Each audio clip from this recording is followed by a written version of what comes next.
Okay, this is another problem. So this is a problem on cylinder. Okay, so a standard cast iron pipe, inner diameter 50 mm and outer diameter 55 mm, is insulated with magnesium insulation. So you can see the K value is 0.02, very less, so it is an insulator. Temperature at the inner interface between the pipe and the insulation is 300 degrees Celsius. The allowable heat loss through the pipe is 600 watt per meter. So here length is given indirectly, that is 1 meter, 600 watt per meter. So length of the pipe 600 watt per meter length of the pipe. And for the safety, the temperature of the outside surface of insulation must not exceed 100 degrees Celsius. So this is for safety. So outside surface temperature should not exceed 100 degrees Celsius. So these are the conditions given to solve this problem. Okay, so this is interface temperature. This is the surface temperature. Okay, for this condition, determine the minimum thickness of insulation. So minimum thickness of insulation, you will get it like R1 plus R2 plus R3. So like that, based on whether it is R2 minus R1 or R1 minus R2. So based on that we have to find out. Directly you may not get it. Okay, the temperature of inside surface of pipe, assuming its thermal conductivity 20 watt per meter degree Celsius. Okay, so there is a pipe surface, so its thermal conductivity is 20. Okay, so now this is the figure what we are discussing. So there is a pipe. So the pipe is made up of cast iron. You can see here. So the cast iron pipe is there. Its thermal conductivity is 20. And on this cast iron, there is insulating material. There is insulating material which is magnesium insulation. Magnesium insulation whose thermal conductivity is 0.02. Okay. Yes. So if I mark this T1 to be inside surface temperature, T1 is not given. Interface temperature. So this T2 is given. T2 is given. Okay. Interface means the layer which is common to the steel pipe and the insulation. So this is T2 or the second layer. Okay. Then T3, at any point it should not 100 degrees Celsius. This is the condition which is given. Okay. Now R1, the diameter of the pipe is 50 mm. So diameter is 50 mm. That if I convert it in radius, it will be 25 mm. R2. So R2 will be what we have to do. We have to add that thickness of that material, insulating material. So if you see here, based on the thickness, so they have given a standard cast iron paper inside and outside diameter. So pipes inside and outside diameter is given. So R1 is 50 mm, R2 is 55 mm. So this insulation thickness R3 is not given. R3 is not given. Thickness is not given. Thickness of insulation is also not given. R3 is also not given. Let us just check once again whether the thickness is given. Okay, thickness is not given. That is what we have to find out. What is that minimum thickness we have to do so that the temperature T3 should not exceed 100 degrees Celsius. It is given here. Temperature T3 means the outside surface temperature of this insulating layer should not exceed 100 degrees Celsius at any point. Okay, so here, as they have not mentioned inside and outside fluid, so only we will consider the conduction mode of heat transfer. Okay, so if I take T1 minus T3, I don't know T1. So what I can do is I can take T2 minus T3 individually. Okay, but in that case I don't know the thickness. But for our advantage, they have given the heat loss, the allowable heat loss through the pipe. So considering this Q value, okay, we can find out the thickness. Okay, just you see how the problem can be solved. So all the details are mentioned here: R1, R2, Ka, Kb, T2, T3. T1 is not given. Okay, so Q by L is given. So this is the parameter which we can take, we can make use of. Okay, So minimum thickness of insulation required is R3 minus R2. R3 minus R2. Okay. So for that I can write Q is equals to T1 minus T2 and the thermal resistance. Thermal resistance. Please wait a minute. Hello.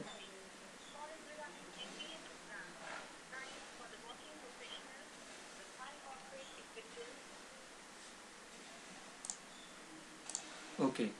So either I can use only layer 1 steel pipe layer, or I can use insulating layer.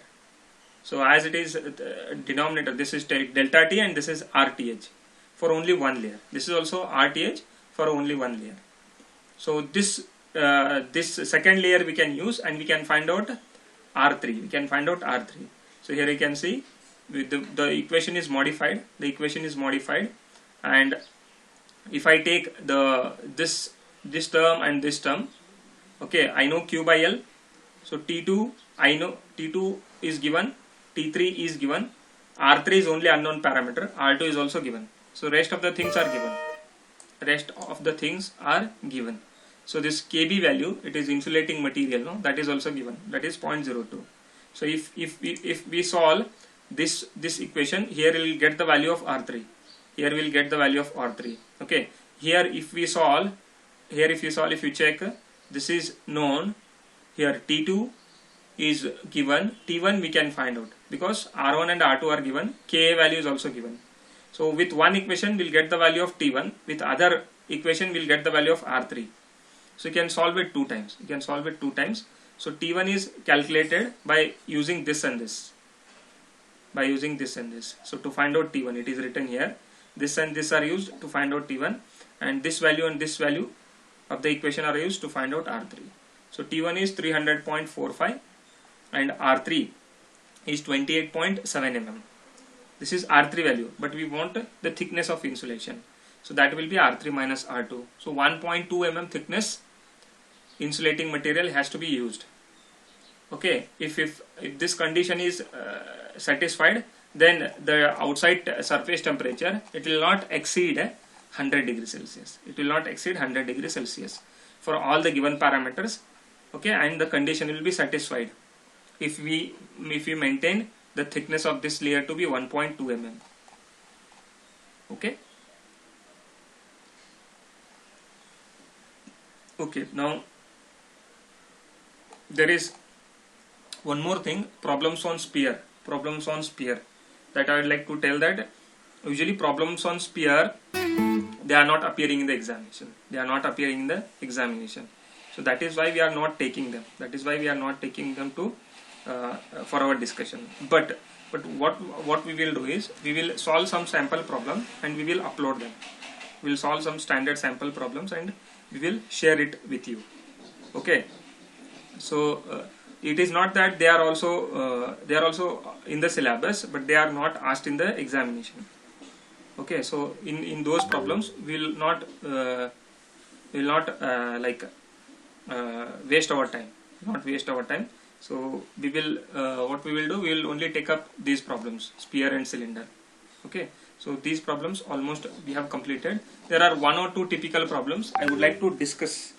There are one or two typical problems. I would like to discuss them first. Okay. Then we will get into the next part. So there are some typical problems. So first we will go through them.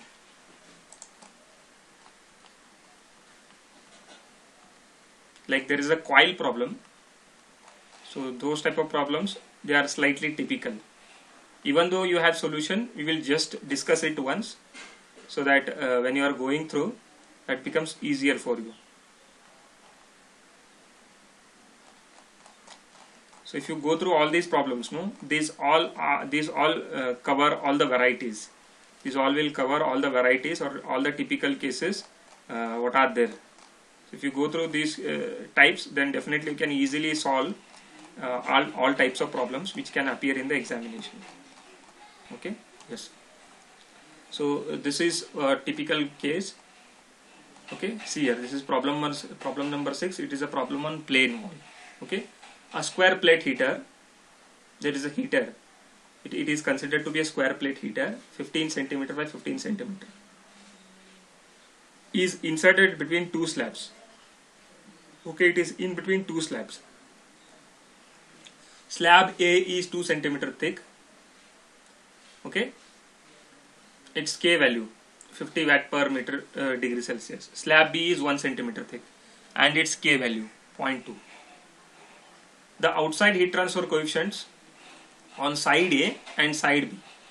So this is regarding heat transfer coefficient or H values when it is in contact with A, fluid which is outside A surface when it is in contact with A, and fluid which is outside the surface B which is in contact with B. So for those H values are 250 respectively. Okay, so this can be considered to be HA and this can be considered to be HB, or we can use any other symbol.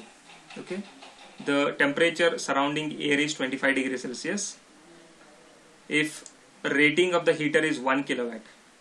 Okay, so even you can assume it like this is a water heater or any type of heater. So the rating of that heater is 1 kilowatt. Find, first case, maximum temperature in the system. Okay, we know that maximum temperature will be at the coil surface, because coil is the almost the hottest part of this we can say assembly.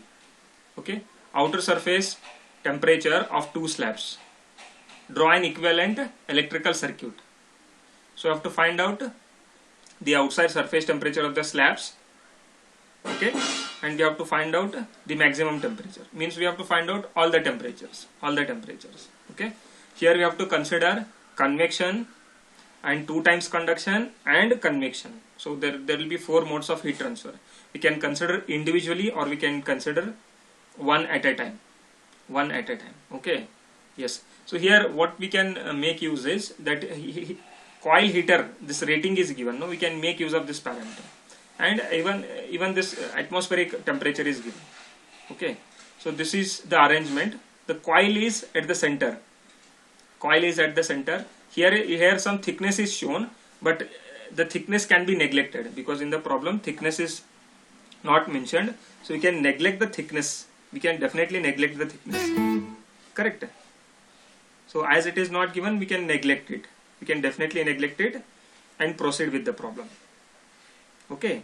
So here you can see what we have done is we have neglected the thickness. We have only considered the slab thickness A and the slab thickness B. Okay, and you can see the center part is at highest temperature. So this is slab A, this is slab B. Means heat will be dissipated from this side and this side also. Okay, and don't get confused that heat will get dissipated from the top and bottom also. Imagine this top and bottom are insulated. Okay, that means we are solving the problem for only one-dimensional heat transfer. Correct, no? So this way you can convert this problem to 1D. So heat transfer is taking place in this direction. Heat transfer is also taking place in this direction. In both the directions, heat is getting transferred. Okay. So in both the cases, outside air is present. This surface and the air in contact with. So for that case, the H value which is mentioned here as H1 200, and this surface and the air which is contact to it, both together will give you H2 of 50. Remember, it depends on the surface. H value depends on the surface material and the fluid present. So you can see here both the sides air is present. In both the cases, outside fluid present is air, but here the material is different and here the material is different. That is why H values are different. H value for this case it is H1 200. This case it is H2 50. Okay, and rest of the things are given. Ka is given, Kb is given. Okay, but T1, T2 are not given, and this temperature which is at highest. So this temperature is definitely the highest temperature, no, in the assembly. So that can be named as Tmax. And by looking at the condition, definitely we can understand heat is dissipating in either direction, in both the direction. Correct. Yes. So this is the equivalent thermal circuit. As I told, first there is convection possibility, conduction, and convection. So for that we have to write the equation, and it is a case of plane problem. Correct? So see here, the air is present, which is shown with dotted line, and this is solid material. So this can be neglected, can be just considered like a thin heating element. Then this is conduction, and then this is convection. So the equivalent thermal circuit is drawn here. TA, air temperature. So first layer temperature is T1. So in between these two, air and the first surface, or this surface of the slab, that is convection. So that is 1 by H1 into A. Then between T1 and Tmax, so this layer we can consider it at Tmax temperature. So definitely this is solid material, neglecting this thickness. So there will be conduction. But heat is getting dissipated in this direction. So direction of heat transfer is also important. Okay. Then again from this heating layer or heating coil to this layer, it is again conduction. So these are the parameters of the equation. Or this is RTHB, RTHA. Then again further, from this outside surface to the outside air, it is convection. That is 1 H2 by A. And again the temperature at the outside is same, which is HA. It is HA. Okay. So these all are the parameters. If you write them one by one correctly, then you will get this circuit. Okay, for this circuit I think it will carry one minimum marks will be there, 1 or 2 marks. So as it is mentioned in the problem, compulsory you have to draw it. Okay, so all the parameters are listed here. Okay, and see, the slab is having same parameters, both A and B. Okay, so it is given that the perpendicular area to the direction of heat transfer is given. Those dimensions are given, which cannot be seen with this 2D view. In the 3D view, we are talking about the surface which is perpendicular. So for that, area is being calculated. Okay. So see here, Q value 1 kilowatt or 1000 watt. So these are the given things. So maximum temperature in the system, for again it is steady flow problem or steady state problem. We have Q, heat flow through slab A plus heat flow through slab B. Okay, so you can see here some amount of heat is going from this slab, this heater coil through this slab and outside. So this can be considered as QA. Some amount of his heat is getting dissipated from the coil to the other side. So both sides the heat is getting dissipated. This is very important. So total that heat, rated heat Q of the coil is getting into QA plus QB. So here Q is the 1000 or heater rating. Okay, so you can see here this 1000 is getting distributed in QA and QB. So for QA we know the equation. QA is delta T by RTH. Okay, so QA is delta T by RTH. Delta T is from, if you consider from this layer, no, T max minus T air. This is delta T for this side of heat dissipation, QA. So T max minus TA on this side. Here first conduction is there, then convection is there. Okay, then from slab B it is QB, first conduction, then convection. So if you write RTH equations respectively, then you'll get the answer. So T max minus T air, LA by KA into the area. This is for conduction and this is for convection, 1 by H1 into A. Further again T max into air. This is from slab B, LB KB into area plus 1 by H2 into A. So these are the parameters. So if you substitute and just check, all the parameters are known except this T max. So T max can be calculated by solving the equation. So if you solve the equation, you'll get to know the T max temperature, which is coming around 247.7. 247.7. Okay.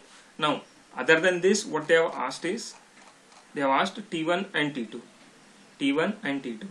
Once you get to know the value of QA in this direction, okay, and QB, you can calculate QA and QB individually. Okay, but don't waste time in calculating QA and QB. Directly you find out T1 and T2. Directly you can find out T1 and T2 by substituting here. Okay, so we have to do it in minimum number of steps. You can find out QA, QB individually, but simply in doing that process we will lose time. We will lose time, but we don't want to lose time, no? So that is why it is not required. So don't waste time in finding out that. So what we can do is, just we can use the energy balance equation. Heat transfer by conduction is equal to heat transfer by convection in this direction. Heat transfer by conduction is equal to heat transfer by convection in this direction. Similarly, heat transfer by conduction in this direction is equal to heat transfer by convection. So this energy balance equation we can make use, and we can find out the value of T1 and T2 individually. So here it is same thing. QA is equals to Ka, and it is actually Fourier's law, Ka dt by dx. Ka dt by dx, it is convection. So conduction is equal to convection on the left side. Conduction is equal to convection on the left side. Okay, or you can say from slab A. So substituting all the values. So if you see here, T1 and T1 is the unknown parameter. Other parameters are known. So T1 is 231. So this way you can calculate T1 easily. Okay, next. Similarly, what we can do, from the slab B surface, slab B surface, we can equate. We can equate conduction from slab B is equal to convection. So again, then just if you see only T2 is unknown, all other parameters are known, just substitute and calculate. It comes out to be 88. It comes out to be 88.6363. Okay. Other than this, if in the problem let's suppose QA is asked. Let's suppose QA is asked. Okay, so we can find out QA also. Whatever values we have obtained, no, T1 or T2. So those values you can substitute here, or you can substitute in this equation. Just calculate using this parameter, or you can use this parameter. You will come to know the value of QA. Okay, let's suppose QB is asked. You know the value of T2, substitute back in this equation or in this equation. You will get the value of QB. You will get the value of QB. Okay, so this way, by calculating each parameter individually, you will get to know the values of QA, QB, and whatever parameter you need. You can definitely find out all the parameters. Okay, so this is one unique type of problem wherein heat is getting dissipated in both the directions. Correct? And what assumptions we have made? We have made the assumptions like this surface is insulated and this surface is also insulated. So these are some of the assumptions what we have made. Okay. Yes. So I think that's all for the day. So the type of there are some problems on sphere. So we have covered the problems on cylinder and plane wall. Now the problems are left out on the case of that sphere. So those we will solve. We will update in the Google Classroom later. Okay. Yes, those things will be updated later. Okay. So such problems are appeared in the exam, very rare. So we have from the exam point of view, they are not so important. Okay, that is why we are not taking them. Okay. So the next part is like boundary conditions. Boundary conditions. So there are 3 types of boundary conditions. We will go through the boundary conditions tomorrow only. Okay, and I have shared this PDF. Okay, and there are some boundary conditions. We have to go through the theory part. First we'll go through the theory part, then there are problems on boundary conditions here only. So we will consider those problems on boundary condition also. Okay, so I'll just show you. I think we have here some boundary conditions problem as well. So those problems also we will solve. First we'll go through the theory part. So these are formulation of boundary conditions. First we will solve. First we will go through the theory part, then we will take up this. Okay. Okay. I think that's all for today. Tomorrow we will start with boundary conditions, then we will take up numericals. Okay. Yes, thank you everybody.